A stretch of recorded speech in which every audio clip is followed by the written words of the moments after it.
Hello and welcome to Your Coaching Journey, a podcast for doctors about coaching. Whether you're a coaching doctor, a doctor who is learning to coach, or a doctor who'd like to build coaching into your professional life, then this is the podcast for you. Hello, I'm Tom Dillon, and with me today is my co-host and business partner, Helen Leathers. Good morning, Helen. How are you? Good morning, Tom. I'm very well. Very well indeed. How are you? I'm on tip-top form today. Lovely. Yes. Are you going for alliteration again? Because you did that last time. I did, Is that didn't I? deliberate? No, I hadn't even thought about it. Well, there we It's go. just it's the way I roll.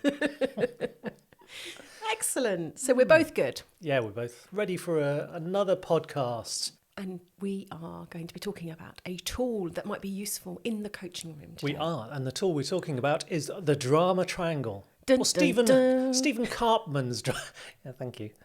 Stephen Karpman's drama triangle. Yes. Sorry, I just felt it had to be a bit more dramatic. There we go. So this is a useful model, isn't it, that we can use? Yes. So it comes from the field of transactional analysis, which it's a bit like your name. I always have trouble saying transactional analysis. Do you? I can't trip over it a little bit. So I just say TA in the end. Yeah. Yeah. Fair Anyway, enough. it comes from that field and is a model of relationships, relationship dynamics, how it all fits together. But in the sense of sometimes relationships are made into a drama that isn't real. And I think it's a useful model to think about in terms of how coachee shows up and presents the situation that they're facing and the different people or different elements to their scenario and present it as a drama. Okay, so what are the three characteristics? Three characters in the Three drama. characters, yes. 'Cause I'm assuming it's three. We've got 3 points. Yes. So what are the three? Well done. Just pretending like I don't know the drama triangle. Okay, there's 3 points. What are the three roles? Three roles. The persecutor, the victim, and the rescuer. And interestingly, I was thinking about this, and it wasn't something that I intended to say. I just thought about it this morning. When you look at the drama triangle and it's presented as a triangle, it's always inverted. So with the pointing down and then the horizontal line at the top. And the reason for that is the persecutor and the rescuer sit at the top of the triangle. So they sit along that horizontal line, and then lower down you have the victim. And that's purposeful, so the rescuer and the persecutor both see themselves as better than, as one up from the victim, who sees themselves as one down from the persecutor and the rescuer. So there is a dynamic in terms of how it's drawn as well. So a bit about power in there as well, maybe. Yeah. Okay. So this transactional analysis is really about how we view our place in the world, and there's this idea of life scripts, and there's something called the OK corral, which looks at, I'm okay, you're okay, or I'm okay, Attitudes. you're not okay, and it's all about being one up and one down. And so this is really another sort of visual representation of that idea of being one down or one up from someone else. Okay. So a brief description of each of those roles, the persecutor. Yep, so the persecutor is normally controlling. Some time ago we did an episode on the parent-adult-child model, and this is really a reimagining of the parent-adult-child. It's a simplified version because in parent-adult-child you have 6 different elements. In this you only have 3. So the persecutor really is like the controlling parent. Right. So they're very controlling, blaming, critical, can be a bit oppressive, tend to be quite angry. Just that controlling parent type, angry boss type characteristic. So they tend to, criticise and blame other people, use threats and punishment as a way of controlling others. They tend to think that they're always right and tend to be quite demeaning of those that they see as one down, as weaker, more inferior than them. And obviously the benefit for them is in being in that persecutor role is that they keep control of things and they are seen as assertive and superior. Okay. And it might be a way of them actually avoiding having to face their own vulnerability and their own emotions So it's a way of keeping control for themselves as well as for other people. So that's the persecutor. So the next one. The victim. Okay. So the victim, potentially because of the way other people are treating them, feels oppressed, helpless, hopeless, powerless, all of those things. Maybe ashamed, and maybe feel they're unable to make decisions. So they see themselves as less than and incapable in some way. So they tend to seek out sympathy from a rescuer, from someone else, and perhaps avoiding their own responsibilities in whatever circumstance they're in, can often feel mistreated by the persecutor or by the situation, and they're looking for someone else to solve the problem for them. And obviously this means, so in terms of sort of secondary gain for them, it means that they get some attention from whoever it is they're going to talk to, and maybe being taken care of. And my sister used to do this when she was at university, and when she had a full-time job, she was working in London, but she used to come home to my mum's house and sit on the sofa for the weekend and be waited on. Very capable, holding down a high-powered job in London, but would come home and just be looked after. And my mum was happy to look after her. Yeah. So there was, with any of these things, that's a drama being played out. It's a scenario, isn't it, that gets played out all the time. So there's a script to it, but everyone's happy with the script. So it's kind of okay. Yeah, it's not dysfunctional. It's just the way they both got some gain from it. Yeah. Obviously, if that was perpetuated and it just became the way that they lived all of the time, then that could be quite dysfunctional. Yes. So our final role, the rescuer. So the rescuer feels an overwhelming need to help others. So they're the people pleasers of the world.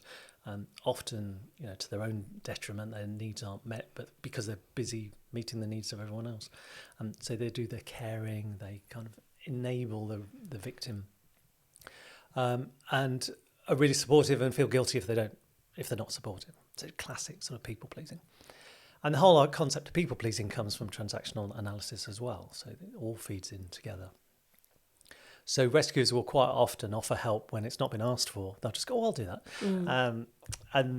So that's tricky, and they get some sense of self-worth from feeling needed. And obviously from a well-being perspective, they're obviously putting themselves under pressure by taking on other people's roles, other people's work, other people's responsibilities. Other people's problems. So, and I think the payoff for them is that they can avoid thinking too much about themselves in terms of maybe needs that aren't being met and emotions that aren't being addressed. It's a way of avoiding sometimes. Or maybe deriving a sense of worth, perhaps. Yeah, definitely. They will get that sense of sort of self-righteousness, I guess. Yeah. That's a sense of, oh, well, I'm a good person because I've helped. I read a book many years ago, which is not a psychological theory book at all. It's more of a spiritual journey, if you like, called The Celestine Prophecy. And they talked about relationship dynamics, not dissimilar to transactional analysis. And one of the elements that has always stayed with me about these dramas playing out was that it's about gaining energy in some sort or attention. And if you think about a child demanding attention, wanting that person to be giving them all their attention, that I think sometimes that can help us to understand dramas a little bit. Yeah, and in transactional analysis, they talk about strokes, that the transaction is a stroke between two people. So that's the payoff, is that you get attention. Yeah.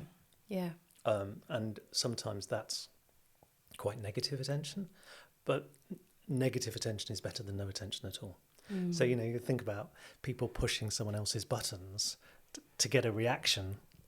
That's a stroke. It's a negative stroke, but it's a stroke nonetheless. So we all sort of crave that interaction and someone noticing us. I think it might be important here to say that when we're talking about these dramas playing out, they really should be differentiated from actual victims from abusers. That's an entirely separate situation, although there might be some crossover in the language that we use. But I don't want to I don't want to get into territory where people are kind of saying, oh, you know, are we victim blaming or anything like that? So if we can put aside the abusive situations, which come into a slightly different category, would that be fair to say? Yeah, there are real victims in the world and there are real Yes. persecutors. So, you know, not everyone has control of their situation, but for the most part, when we talk about coaching, we are working with people who are capable, resourceful, whole people that can do something to influence their situation. They have choices that they can make in their world that will influence the way that the drama is dispelled. Yes. Yeah. So I think we go back to that quite often in people's heads it is a drama. There is something going on. But to a certain extent it's how they're perceiving things rather than the reality. So if you think about the victim's perspective, that role of victim with a small v, to what extent will the persecutor be a person? Doesn't have to be. So it could be the scenario. So it could be, and it goes back to the victim feeling helpless. So it could be that they, in their role, are overworked, overwhelmed with work. They're not coping. So they would see themselves as the victim of the situation. There wouldn't be a person necessarily. Just reflecting on someone that I coached many years ago who came because she was on the verge of burnout and she'd got an operational role. I had 10 people working for her, but then was asked to take a strategic role. So I was trying to do both things at the same time and was burning out. But she definitely saw herself as the victim of the circumstance, but there was no one in particular that she was blaming for it. I mean, she could have been saying, well, it's my boss's fault because he's asked me to do this strategic stuff. She wasn't doing that. She was just, I'm in this situation and I can't cope with it. There was no one to blame. So maybe, I suppose maybe to a certain extent, the people in her team were part of the problem because she was taking on their work. So she was rescuing them without them really asking to be rescued, but she was doing the rescuing. So there was definitely a situation that she was feeling that she was a victim of. Interesting. So you touched on it a little bit there, but how permanent are these roles? If you can see that you're in the role of victim or rescuer. Yeah, no, they're very fluid actually, and they can move around within the same conversation. So I think if we think about a coaching scenario, maybe not so much a coaching scenario. Let's imagine you've got a manager who's got someone in their team, a direct report that comes to them and says, oh, I'm really struggling with this, I need your help. And they go, okay, what's the problem?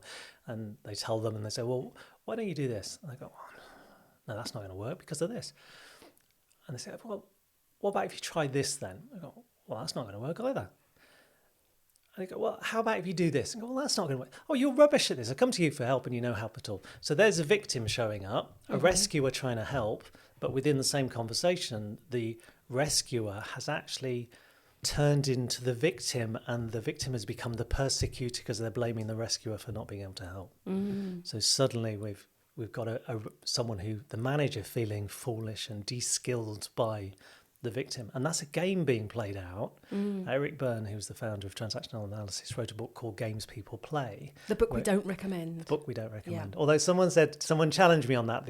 He said, I listened to your podcast and you said, don't read the book because it's not culturally sensitive anymore. It's, not politically correct. And he said, I think people should read it because then it's a point of interest for a conversation to be had, which is, I Read with caution then. I was quite happy to read it, but in the back of my head I was going, I don't know about this.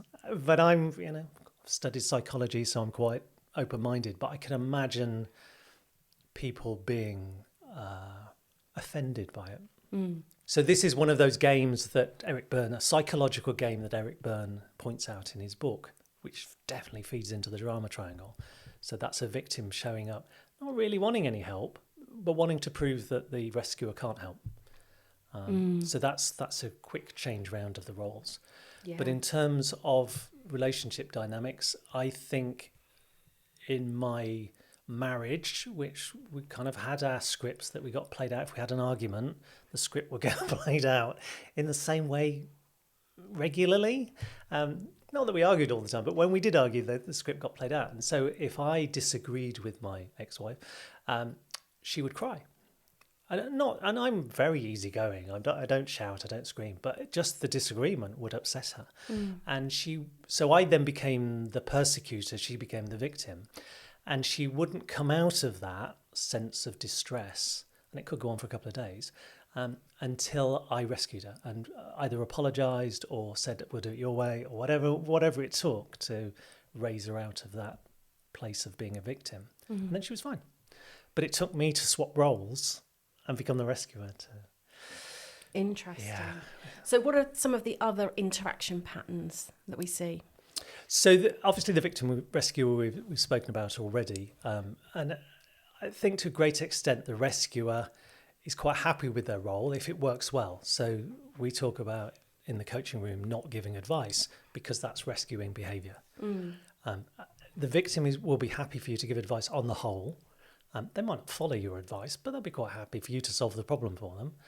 But it's not empowering for them. It doesn't lift them up in any way for you to give them the answer.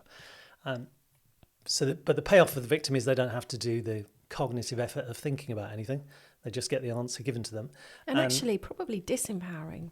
Yes. The complete opposite. Yeah. Because you're not, like you say, you're not lifting them up and elevating them in any way. But in the moment, they feel okay because they've got the answer they wanted. And for the rescuer, they feel very righteous, very all's well with the world because they've managed to solve the problem. So I think that can become a bit codependent if you've got someone that's constantly.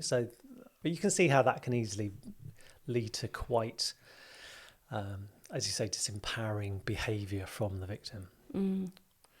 Good. So then we've got the victim persecutor. Obviously, the persecutor blames the victim who feels oppressed.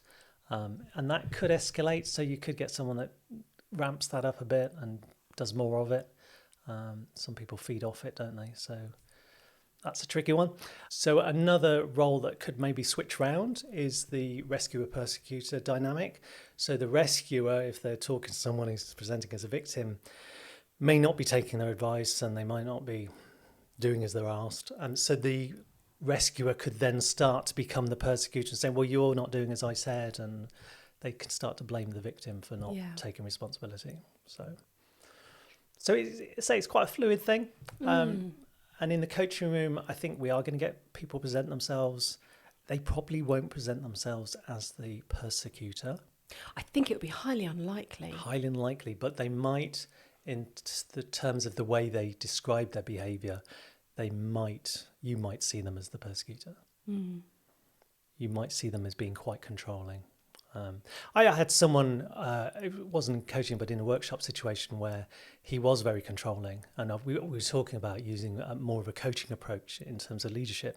And he said, I can't do that. These people can't think for themselves. They're just one up from the dole queue. They can't do any thinking. Oh, my goodness. And that was his approach to his team. So, of course, they're never going to do the thinking because he's not giving them freedom to do it. He was almost displaying rescuing behaviour, because he was saying, well, they're not capable. I need to think for them. But at the same time, blaming them for being like that. Yeah. So a combination of persecutor and rescuer. So that's one way that the persecutor might show up. I don't think it's helpful to describe them as the persecutor. And actually, in terms of the parent-adult-child model that we've talked about on a previous podcast, that's probably a better model to describe the persecutor, because you can talk about controlling parent and look, where do you think you're coming from? And they can look at the model and go, yeah, well, perhaps I'm being a bit controlling. It's a bit more of a gentle language. Yes. Yeah. So we will have people showing up as a victim, and that might be in terms of asking us for the answers, or just explaining their situation. Again, not helpful to describe them as the victim, but we can recognise that behaviour seems like victim behaviour. I did have one lady. She's someone I know very well, and she's a psychologist, and she knows about the drama triangle. And we were having a conversation. She was talking about a workplace situation. She said, well, I've got someone in my team, and she's really annoying because whenever I go to moan at her about other colleagues, she always tells me what to do, and I'm so fed up of her telling me what to do.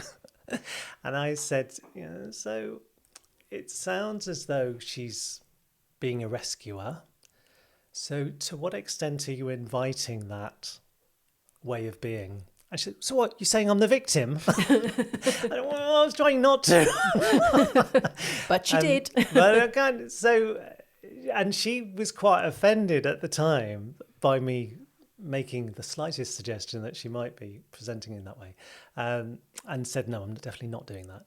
But a couple of weeks later, we had a conversation and she said, you're absolutely right. That's exactly what I was doing. I was inviting her to be my rescuer. And it's not what I needed from her, but I was inviting it. And I've just changed the way that I have those conversations now. So we have to be careful because we don't, obviously what we don't want to do is alienate them and then, well, you're calling me a victim, because suddenly they're going to be blaming you, aren't they? You might turn into, they might become your persecutor. Yeah. So you're a rubbish coach, you're calling me a victim. Or they might become more of a victim and feel that you're blaming them for being the way that they are. So I think with the drama triangle, the most useful or the most common way of using it is when you're seeing a rescuer and someone perhaps that's overwhelmed and they've just got too much work going on and they're taking on everyone else's work. The people pleasers. The people pleasers. Yeah. So being able to present this triangle just as an illustration and say, these are the three characters, where do you see yourself? They will recognise that they're in the rescuer mode. And I think being the rescuer is something that's quite often talked about these days. It's quite common terminology in management circles of perhaps not being that rescuer. And obviously the drama triangle is more complex than just talking about rescuers, but I think it's probably the most common place that you're going to wheel the drama triangle out and use it. Yeah, and this is about raising awareness, isn't it? As all coaching is, raising awareness around the situation, which it sounds like this is a really useful tool to do. Yeah, and I think it's really useful for coaches to think about as well in terms of their interactions in the coaching room. Yeah. So obviously we want to get rid of the drama in the coaching room. So we want to be having adult to adult conversations.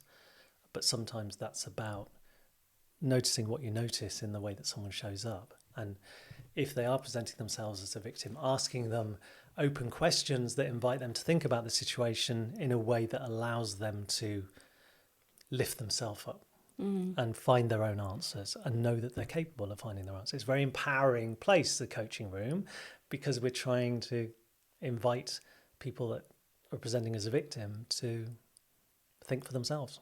Yeah. Yeah. And I think I'd just like to pick up on that idea of empowerment, because we often see people talking about the opposite of the drama triangle, and I believe it's known as the empowerment triangle. I most commonly see it as the winner's triangle. Oh, the winner's triangle. And we've had conversations off the air, as it were, about this between us, haven't we? And said, like, let's just get rid of the triangle. Yeah. Let's just become adults talking to other adults. So some people might be familiar with this alternative triangle, but there's still a relationship drama or dynamic playing out there. Yeah, and I think it's... So if we think about the labels that get used for those three characters, the rescuer is seen as heroic, the persecutor is seen as evil, and the victim is seen as helpless, which aren't useful labels. So actually, if we think of someone showing up as a victim as being vulnerable, they're not helpless, so we just need to lift them up a bit. Whoever they're describing as the persecutor probably isn't evil. They may be just being assertive. And we just need to think about that in a different way.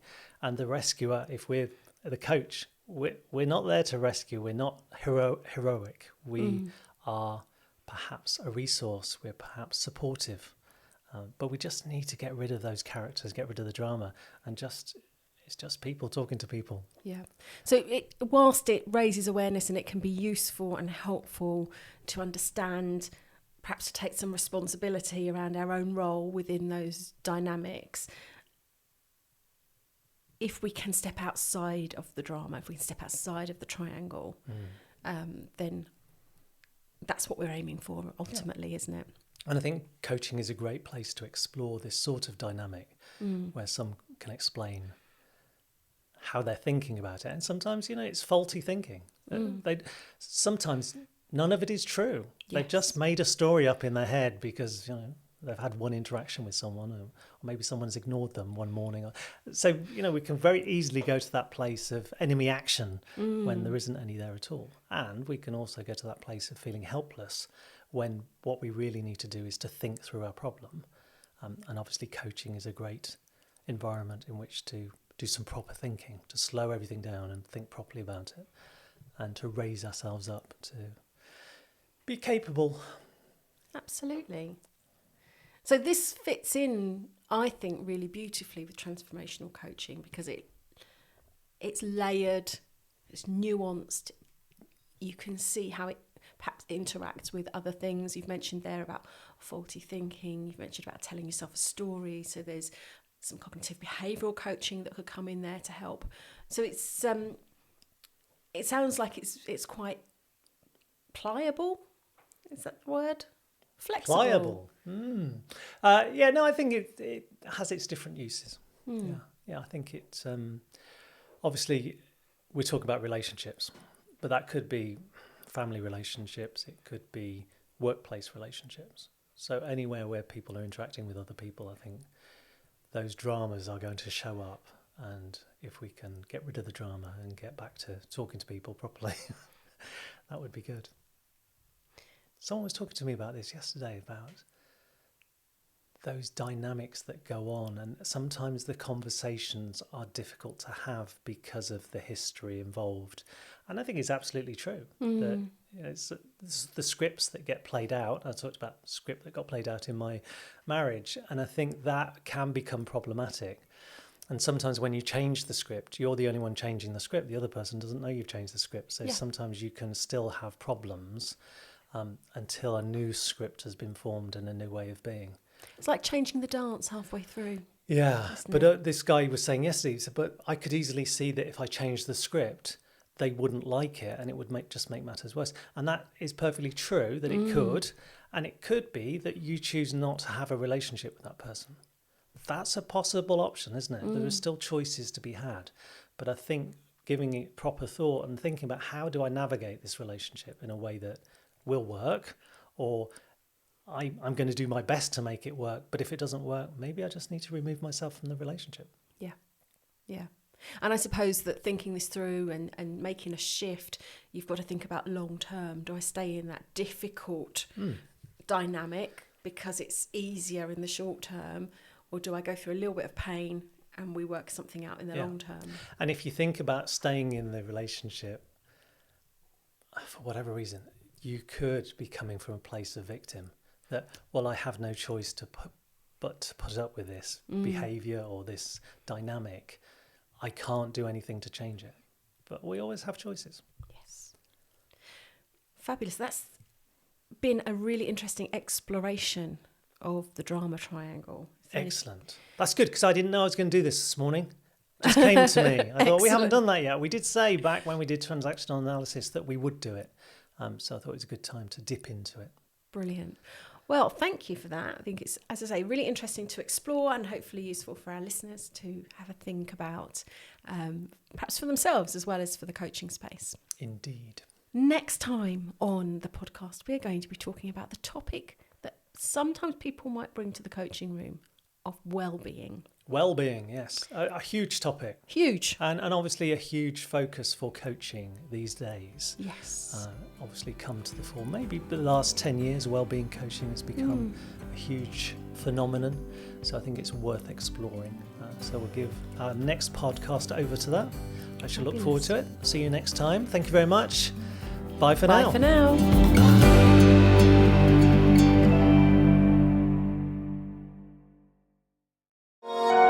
This has been a Monkey Pants Productions podcast.